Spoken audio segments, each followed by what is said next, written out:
Katie, and I just got back from seeing Thor: The Dark World.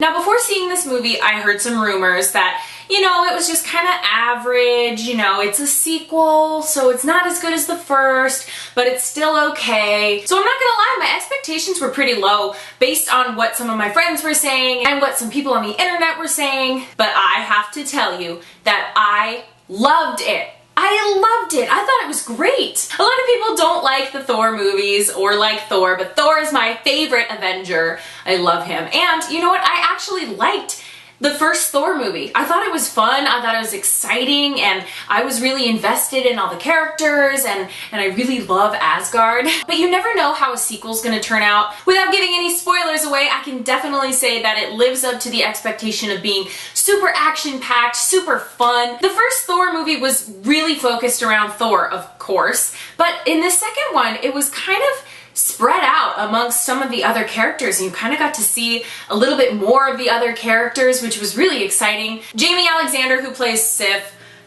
she needs her own movie. She is the best. She is such, the only word to describe her is she is a badass. She is so cool, and I want her to have her own movie, and I think it would be awesome because she's just great, and I want to learn more about her character, more about her whole entire story. So Marvel, she needs her own movie, okay? You know, this movie made me a huge Loki fan. I wanted there to be more of him because Thor and Loki have the best relationship and dialogue, and it was so funny that I just wanted more of it. I was like, Loki's not in this enough, I want more Loki. He was so funny and so good, and Tom Hiddleston is just so talented, it's stupid. Like, he's just so good. Anthony Hopkins was amazing. A lot of people don't like Natalie Portman, but I thought that she kind of played a really cool part in this movie. They kind of amped up her role a little bit, so I think they definitely gave her more of a purpose for being in the role and not just being a love interest. I'm not really a big fan of girls in movies who just kind of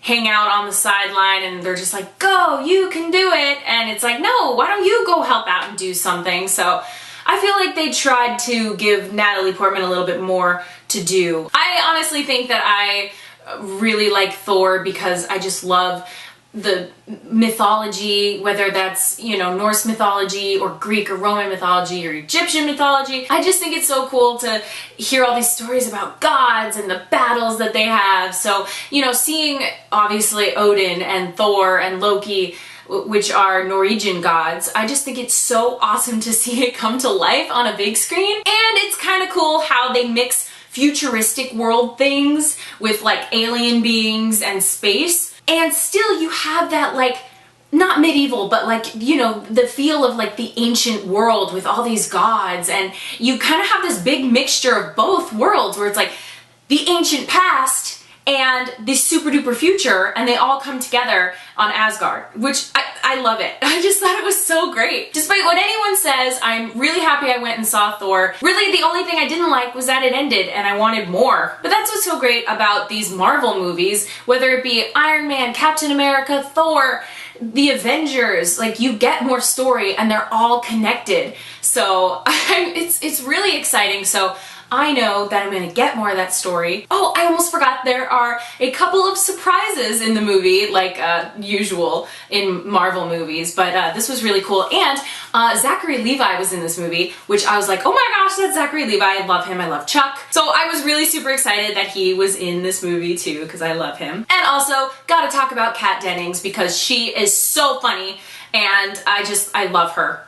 I love her. They needed more of her. I really wanted Kat Dennings to go to Asgard because it would have been hilarious. So Thor 3, you need to have more Kat Dennings in it. Despite what anyone says, I give this movie 2 thumbs up. I thought it was fun, action-packed, I thought the storyline was good, and I'm really invested in those characters. Like, when I watch Captain America, I don't really care about a lot of the characters in that, and when I watch Thor, I'm like, I love her, I love him, I love him. But I want to hear from you guys. Have you had a chance to go see Thor: The Dark World yet? If not, go see it. I definitely think you guys will like it. It's not your typical Marvel sequel. At least I didn't feel that way. I really do enjoy Thor though, so if you're not a Thor fan, maybe you won't like it as much, but being a big Thor fan, it was a really good movie and I really enjoyed it. So I recommend it, go see it. If you've already seen the movie, let me know what you thought in the comments below and don't forget to like and subscribe.